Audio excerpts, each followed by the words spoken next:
Liturgical മ്യൂസിക്കിൻ്റെ അർത്ഥം എന്തെന്ന് സഭ മനസ്സിലാക്കിയിട്ടില്ല, സഭ നേതൃത്വം മനസ്സിലാക്കിയിട്ടില്ല എന്ന് ഞാൻ വിശ്വസിക്കുന്നു. ഒത്തിരിയേറെ അൽമായരെ നാം വളർത്തിക്കൊണ്ട് വരാറുണ്ട്. പക്ഷേ ഒരു കൊയർ മെമ്പേഴ്സിൽ നിന്നും നാം അൽമായരെ ഒരിക്കലും വളർത്തിക്കൊണ്ട് വരാറില്ല. മ്യൂസീഷ്യനാണല്ലേ, ഡേഞ്ചറാണ്, സൂക്ഷിക്കണം.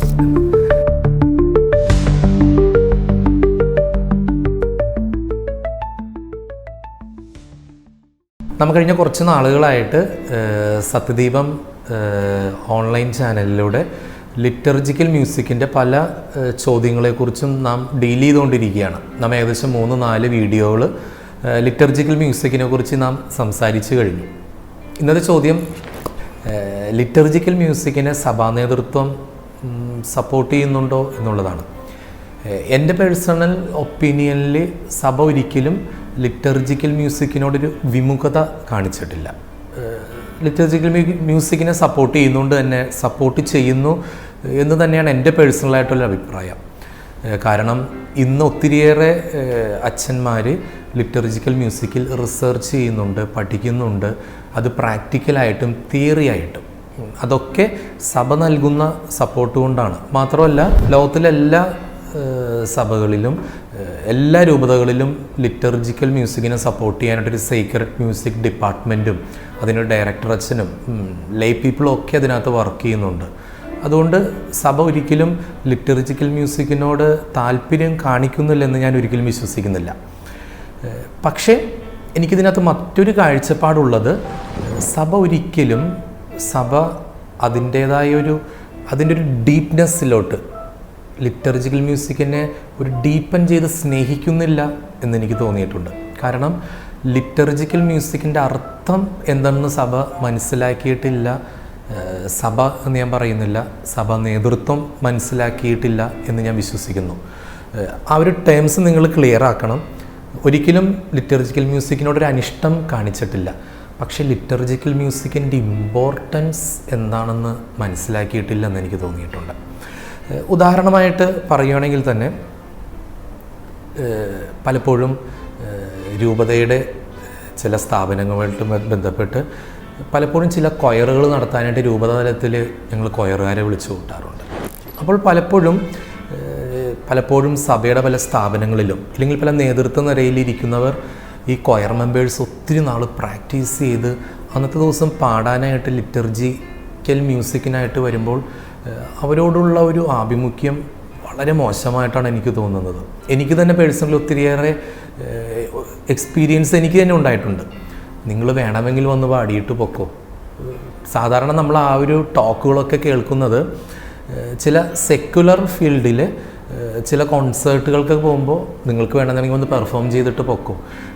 ഈ ഒരു രീതിയിലാണ് പലപ്പോഴും സഭ ലിറ്റർജിക്കൽ മ്യൂസിക്കിനെ കാണുന്നത്. അതൊരു ഇഷ്ടമില്ലായ്മയല്ല, നിങ്ങൾക്ക് ഒന്ന് വേണമെങ്കിൽ പാടിയിട്ട് പൊക്കോ. അപ്പോൾ ആ പറയുന്ന വ്യക്തി എന്താണ് ലിറ്റർജിക്കൽ മ്യൂസിക് എന്ന് മനസ്സിലാക്കിയിട്ടില്ല. അതൊരു മ്യൂസിക്, അതിനു മുമ്പുള്ളൊരു ലിറ്റർജിയുടെ ഭാഗമാണെന്ന് മനസ്സിലാക്കാനായിട്ട് പറ്റിയിട്ടില്ല.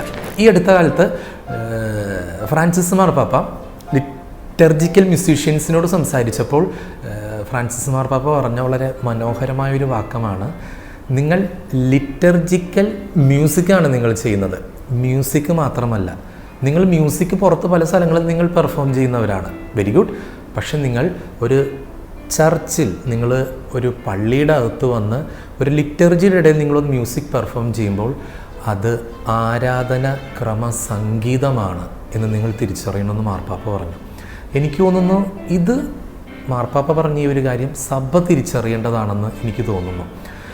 എന്താണ് ലിറ്റർജിക്കൽ മ്യൂസിക്കിൻ്റെ ഇമ്പോർട്ടൻസ് എന്ന് മനസ്സിലാക്കാനായിട്ട് പഠിക്കണം. ഞാൻ 1999 ജൂലൈ 17 എറണാകുളം അങ്കമാലി അതിരൂപത മൈനർ സെമിനാരിയിൽ ചേർന്നത്. ഒരു 4 ദിവസം കഴിഞ്ഞപ്പോൾ തന്നെ കൊയർ മെമ്പേഴ്സിനെ സെലക്ട് ചെയ്യാനുള്ള ഒരു പാട്ട് മത്സരം ഉണ്ടായി. അപ്പോൾ ഞങ്ങളുടെ ചേട്ടന്മാർ ബ്രദേഴ്സാണ് ഞങ്ങളെ സെലക്ട് ചെയ്യാനായിട്ട് ഇരിക്കുന്നത്. അപ്പോൾ ഞങ്ങൾ പാടി, ഞാനും സെലക്ട് ചെയ്യപ്പെട്ടു. ഇതിന് ശേഷം 2 ദിവസം കഴിഞ്ഞ്, ഏകദേശം സെമിനാരിയിൽ വന്ന ഒരു 10 ദിവസത്തിനുള്ളിലാണ് ഇതൊക്കെ നടക്കുന്നത്. 2 ദിവസം കഴിഞ്ഞ് സ്പിരിച്വൽ ഫാദറിൻ്റെ അടുത്ത് ഞാൻ സ്പിരിച്വൽ കോൺഫറൻസിനായിട്ട് ചെന്നപ്പോൾ, ഞങ്ങൾ സ്പിരിച്വൽ കോൺഫറൻസ് എന്ന് പറയും, എന്നോട് അച്ഛൻ ചോദിച്ചൊരു ചോദ്യമുണ്ട്. അച്ഛൻ ഡോക്ടറേറ്റുള്ള ആളാണ്. പണ്ട് ഷിപ്പിന് ഫ്ലൈറ്റ് ഇല്ലാത്ത സമയത്ത് ഫ്ലൈറ്റ് നമ്മുടെ ഇവിടെ അവൈലബിൾ ആവുന്നതിന് മുമ്പ് കപ്പലിൽ ഇംഗ്ലണ്ടിലും റോമിലും ഒക്കെ പഠിച്ചു വന്ന ഒത്തിരിയേറെ സഭയുടെ ഫിലോസഫി തിയോളജിയിലൊക്കെ ഒത്തിരി പഠിപ്പുള്ള ആളാണ്. പക്ഷേ ആ സ്പിരിച്വൽ ഫാദർ എനിക്ക് തന്ന ആദ്യത്തെ ഉപദേശം സ്നേഹം കൊണ്ട് തന്നതാണ് കേട്ടോ. പക്ഷെ അതാണ് കാഴ്ചപ്പാട്. മ്യൂസീഷ്യനാണല്ലേ, ഡേഞ്ചറാണ്, സൂക്ഷിക്കണം എന്ന്. ഒരു 16 വയസ്സുള്ള എൻ്റെ മനസ്സിലോട്ട് അന്ന് സഭയുടെ ഒരു കാഴ്ചപ്പാടെന്ന് പറഞ്ഞ് മ്യൂസിക്കിന് തന്ന ഒരു ഫസ്റ്റ് ഫീഡ്ബാക്കാണ് മ്യൂസീഷ്യനാണ്, സൂക്ഷിക്കണം. ഇന്ന് സെമിനാരിയിൽ ഞാൻ അന്ന് ചേർന്നിട്ട് 25 വർഷമാവുകയാണ്. 25 വർഷം കഴിഞ്ഞിട്ടും ഈ ഒരു കാഴ്ചപ്പാടിന് ഒരു വ്യത്യാസവുമില്ല. കാരണം എത്ര സഹവൈദികരാണെന്ന് പറഞ്ഞാലും മുകളിലുള്ള മെത്രാന്മാരാണെന്ന് പറഞ്ഞാലും പാട്ടുകാരോട് പലപ്പോഴും വളരെ ഒരു പുച്ഛ മനോഭാവം ഉള്ളതായിട്ട് എനിക്ക് തോന്നാറുണ്ട്. ഞാൻ ആ വാക്ക് വളരെ സൂക്ഷ്മതയോടുകൂടി തന്നെ ഞാൻ ഉപയോഗിക്കുന്നു. അപ്പം അതുകൊണ്ട് എൻ്റെ ഒരു പേഴ്സണൽ അഭിപ്രായത്തിൽ സഭ ഒരിക്കലും ലിറ്റർജിക്കൽ മ്യൂസിക്കിനോടൊരു ഇഷ്ടക്കേട് കാണിച്ചിട്ടില്ല. പക്ഷേ കൊയർ മെമ്പേഴ്സ് വന്ന് പാടുന്നത് ലിറ്റർജിക്കൽ മ്യൂസിക്കാണ് എന്നുള്ളൊരു തിരിച്ചറിവ് സഭ വരുത്തുന്നത് നല്ലതാണ്. അവർക്ക് ദേവാലയത്തിലുള്ള ഒരു ഇമ്പോർട്ടൻസ് എന്താണെന്ന് കൂടി സഭ മനസ്സിലാക്കണം. ഞാനൊരു കൊച്ചു ഉദാഹരണം കൂടി ഞാൻ പറയാം. ഏതൊരു അതിരൂപതയിലും രൂപതയിലോട്ട് എടുത്ത് നോക്കിയാലും എത്രമാത്രം അൽമായ പ്രതിനിധികളാണ് നമ്മുടെയൊക്കെ രൂപതയിലുള്ളത്. സംഘടനത്തിൽ വിൻസെൻ്റ് പോളിലായാലും CLCയിലായാലും KCYMലായാലും കുടുംബ യൂണിറ്റ് ഭാരവാഹികളുടെ നിലയിലായാലും ഒത്തിരിയേറെ അൽമായരെ നാം വളർത്തിക്കൊണ്ട് വരാറുണ്ട്. പക്ഷെ ഒരു കൊയർ മെമ്പേഴ്സിൽ നിന്നും നാം അൽമായരെ ഒരിക്കലും വളർത്തിക്കൊണ്ട് വരാറില്ല. കാരണം അവർക്ക് നാം അതിൻ്റെ ഒരു വാല്യൂ രൂപതകളിൽ കൊടുക്കാറില്ല. കാരണം മുമ്പ് ഒരിക്കലും ഒരു അച്ഛൻ പറഞ്ഞ കാര്യം, നിങ്ങൾ വേണമെങ്കിൽ ഒന്ന് പാടിയിട്ട് പൊക്കോ. ആ ഒരു കാഴ്ചപ്പാടാണ് സഭയ്ക്കുള്ളത്. അപ്പം അതുകൊണ്ട് അത് മാറ്റണം. ഒരു രൂപതയ്ക്ക് ഒരു കൊയർ മാസ്റ്റർ ഉണ്ടാവണം. ഏതൊരു ഇടവകയ്ക്കും ഒരു കൊയർ മാസ്റ്റർ ഉണ്ടാവണം. സഭ കൊയറിനെ സ്നേഹിക്കുക മാത്രമല്ല, അവർ ലിറ്റർജിക്കൽ മ്യൂസീഷ്യൻസ് എന്നാണെന്നുള്ളൊരു നല്ലൊരു അംഗീകാരം കൂടി അവർക്ക് കൊടുക്കണം.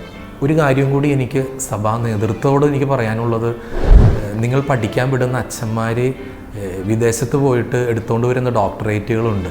മെറ്റാഫിസിക്സിലും തിയോളജിയിലും ഡോഗ്മാറ്റിക് തിയോളജിയിലും പാസ്റ്ററൽ തിയോളജിയിലും മോറൽ തിയോളജിയിലും ഫിലോസഫിയൊക്കെ പഠിച്ചിട്ട് വരും. പക്ഷേ ഇത് മാത്രമല്ല കേട്ടോ, പ്രിയപ്പെട്ട സഭാ നേതൃത്വത്തോട് പറയാണ്, ഇത് മാത്രമല്ല നമ്മുടെ ലോകം.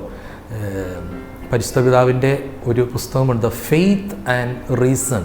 തലകൊണ്ട് ചിന്തിക്കുന്ന റീസൺ മാത്രമല്ല ഈ ലോകം, ഹൃദയം കൊണ്ട് ചിന്തിക്കുന്ന കലാകാരന്മാരുടെ കൂടിയാണ് ഈ ലോകം, ഒപ്പം സഭയും.